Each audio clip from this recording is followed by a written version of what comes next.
Assalamualaikum warahmatullahi wabarakatuh. Di sini saya akan mempresentasikan sebuah PPT saya mengenai kepercayaan diri atau percaya diri, yang dimana judulnya saya mengambil mengukir keberanian melalui percaya diri serta bagaimana tindakan percaya diri bisa mempengaruhi tindakan seseorang. Sebelum masuk kepada materi saya, izinkan saya memperkenalkan nama saya dulu. Saya Nabila Nur Fitri, mahasiswa dari Universitas Mula Warman dengan program studi Pendidikan Bahasa dan Sastra Indonesia NIM 2305076063. Yang pertama, sebelum kita masuk ke materi, ada pendahuluan yang dimana percaya diri adalah kemampuan dan nilai dari diri kita sendiri, yang dimana melibatkan kepercayaan bahwa kita sendiri mampu mengatasi tantangan dalam lingkungan, dalam kehidupan kita, serta mencapai tujuan apa yang kita inginkan dan kita harapkan. Lalu mempermudah kita untuk berinteraksi dengan orang lain yang ada di sekitar kita dan lingkungan kita secara positif. Masuk kepada tinjauan literatur. Di sini saya memberikan kepada remaja, yaitu siswa dan mahasiswa yang dimana kadang masih tidak percaya diri dengan kemampuan yang mereka miliki, serta hingga ragu-ragu memberikan pendapat serta menyampaikan sesuatu yang mungkin ada di pikiran yang terlintas, cuman masih takut menyampaikan atau enggan bersuara. Nah, lanjut kepada latar belakang. Di sini kita masuk ke latar belakang. Dalam latar belakang ini saya mengambil satu contoh pendapat dari hakim pada 2007, yang dimana berisi banyak orang berpikir bahwa kepercayaan diri adalah hal yang mutlak yang tidak dapat dirubah, padahal kepercayaan tersebut bisa ditingkatkan dan kita dapatkan dari hasil proses belajar dan pembelajaran kita dalam sehari, di mana mungkin di lingkungan, di sekolah, di rumah, kita masih bisa belajar serta membiasakan untuk menumbuhkan sikap berani beradaptasi, berani membuka suara, berani mengeluarkan pendapat. Lalu kepercayaan diri ini adalah sifat atau pribadi seorang yang di dalamnya terdapat keyakinan terhadap kemampuan yang dimiliki oleh diri sendiri, serta kita mampu mengembangkan dan mengolah diri kita dalam situasi apapun. Mungkin maksud ini mampu mengontrol diri kita di dalam kondisi apapun, di dalam ruangan maupun di luar ruangan. Ketika kita beradaptasi dengan sesama teman sebaya, mungkin dengan guru, dengan orang tua, kita mampu mengadaptasikan. Percaya diri ini tadi suatu kemampuan kita yakin bahwa apa yang kita bicarakan tadi itu bermanfaat, tetapi mungkin bagi orang lain itu tidak bermanfaat.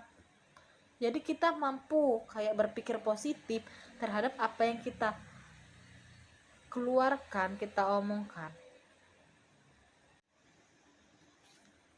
Selanjutnya kita masuk ke pengertian percaya diri.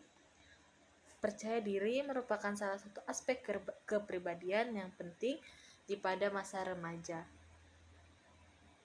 yang dimana untuk kita mempermudah mencari pekerjaan, mempermudah kita untuk berinteraksi, supaya kita banyak teman.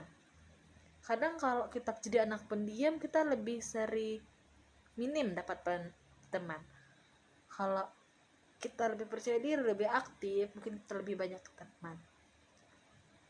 Terus menurut Ibdil, Percaya diri adalah suatu perasaan dan keyakinan terhadap kemampuan yang kita miliki untuk meraih kesuksesan dengan berpijak pada usahanya sendiri dan mengembangkan penilaian positif bagi diri kita sendiri maupun terhadap lingkungan. Kepercayaan diri ini sangatlah dibutuhkan oleh siswa agar mampu mengoptimalkan kemampuan yang dimilikinya. Kadang kita masih tidak mampu dengan apa yang kita punya, apa yang kita miliki. Karena mungkin ada sebagian sempat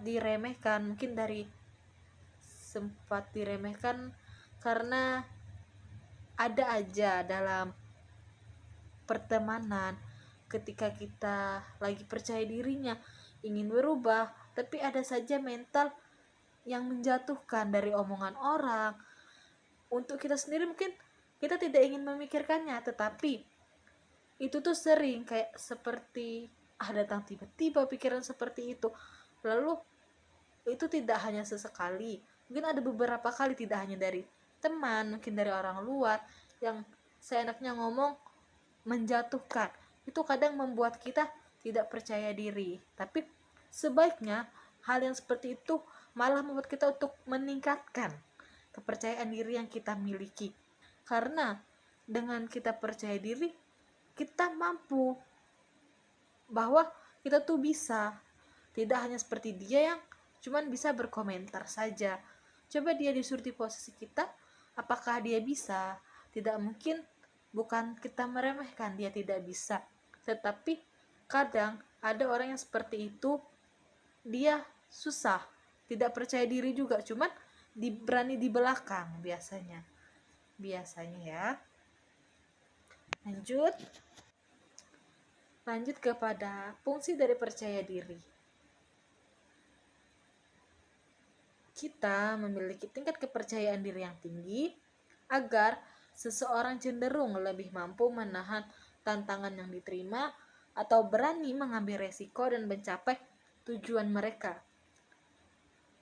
Adapun percaya diri juga dapat meningkatkan rasa harga diri, mengurangi stres dan membantu dalam mengatasi kegagalan, serta menjadikan individu tersebut mampu menerima dirinya apa adanya dan mengerti seperti apa dirinya, dan pada akhirnya akan percaya diri bahwa dirinya mampu mengerti hal dengan baik. Dengan percaya diri kita bisa mengambil resiko untuk berani maju dalam kegagalan.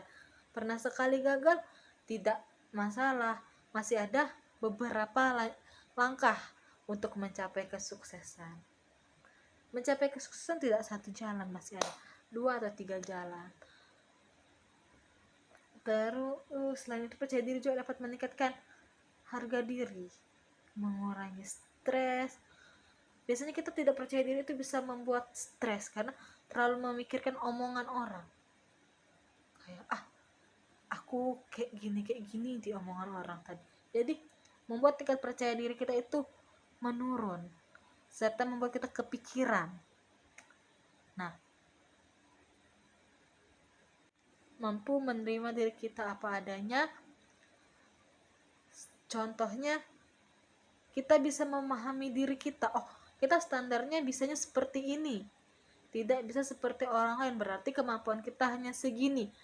Dengan kemampuan kita yang segini, kita pasti akan terus meningkatkannya hingga menjadi lebih dari yang awal kemampuan yang kita miliki.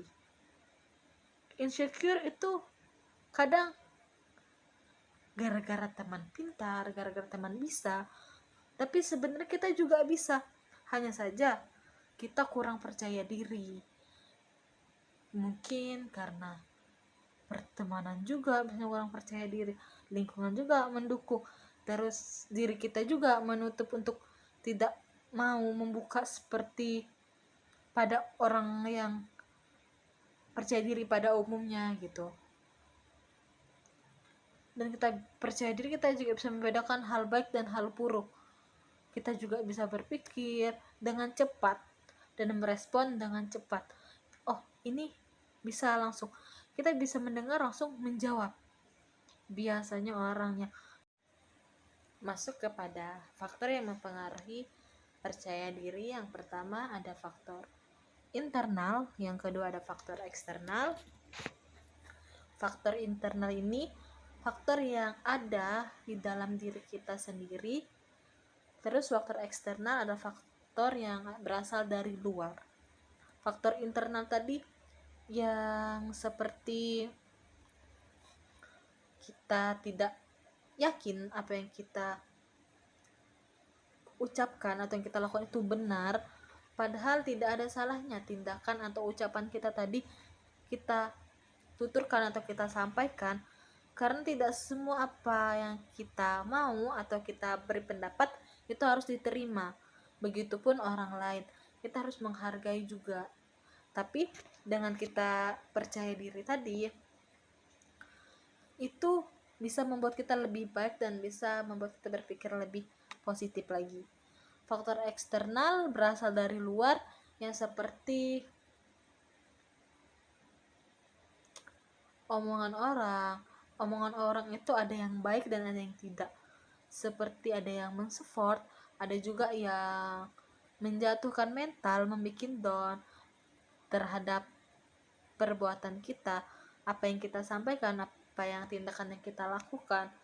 Biasanya itu banyak yang seperti itu, dari teman dekat, dari orang yang tidak dikenal. Biasanya itu hanya sebatas berucap, tapi ketika disuruh melakukan hal yang sama. Lanjut kepada indikator daripada percaya diri. Yang pertama ada berpendapat atau melakukan kegiatan tanpa ragu-ragu, yang dimana ketika melakukan sesuatu atau tindakan tidak segan atau tidak takut, tetapi berani dan mampu menghadapi rintangan apapun yang akan dialami ke depannya. Yang kedua ada mampu membuat keputusan dengan cepat, mampu menerima saran, masukan, atau kritikan dari orang lain, dan mampu mengambil keputusan dengan cepat, harus seperti ini, atau berubah. Menerima kritikan orang tadi, memberikan kritik kita dengan cepat dan merespon secara cepat maksudnya.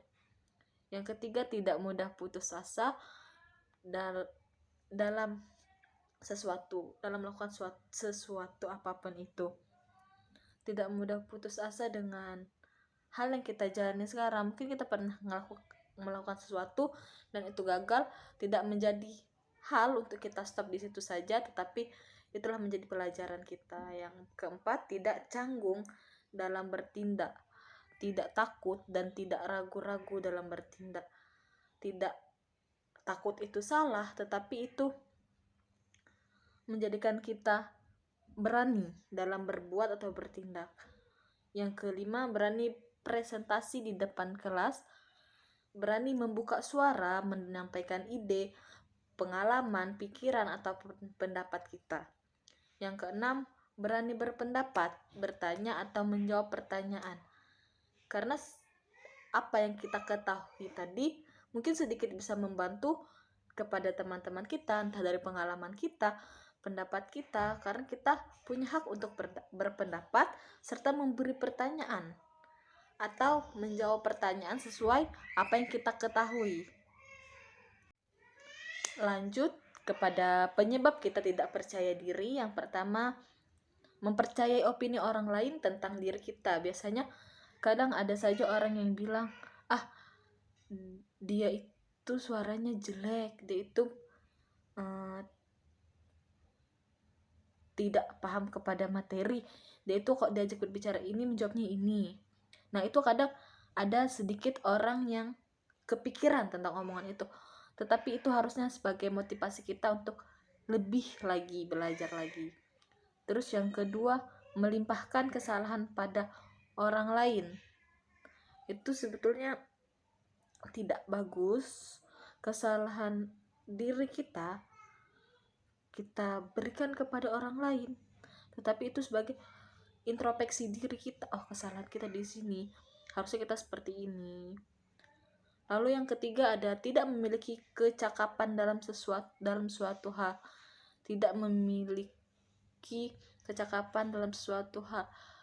Tapi kita bisa merubah itu dengan coba belajar lagi, memperdalam ilmu kita lagi, dan terus mengintrospeksi diri. Kalau kita tidak bisa di sini, kita harus punya kelebihan di lain. Yang keempat, bersungguh-sungguh mengusahakan sesuatu. Misal tadi kita tidak percaya diri, tapi kita ingin percaya diri, ya tentunya kita harus belajar, berlatih untuk kita bisa percaya diri berada di hadapan teman-teman kita, di hadapan lingkungan luar. Mungkin kalau tidak berani di depan orang banyak, sekiranya di depan teman-teman kita terlebih dahulu. Atau bisa belajar di depan cermin, bisa mengulang-ulang berbicara sendiri. Terus yang kelima ada sugesti negatif pada diri sendiri. Kita bisa berpikir, aku tidak bisa, aku tidak mampu, tetapi sebetulnya kita belum sama sekali mencoba. Apa salahnya kita mencoba terlebih dahulu, berani membuka suara, bersuara, mengeluarkan isi pendapat kita tentang apa yang kita ketahui. Yang keenam, lingkungan yang tidak mendukung, yang dimana teman-teman kita atau lingkungan sekitar kita tidak mendukung dengan apa yang kita miliki. Kadang ada yang merendah-rendahkan juga. Itu yang membuat kita tidak percaya diri dan tidak berani membuka kemampuan kita. Yang ketujuh, merasa aman di dalam zona nyaman. Terlalu nyaman, menutup diri. Sebetulnya itu tidak bagus, karena itu bisa memperhambat pertumbuhan kita menjadi orang yang percaya diri. Yang ke-9, kurangnya dukungan sosial. Terus yang ke-10 ada perasaan tidak kompeten atau tidak berharga.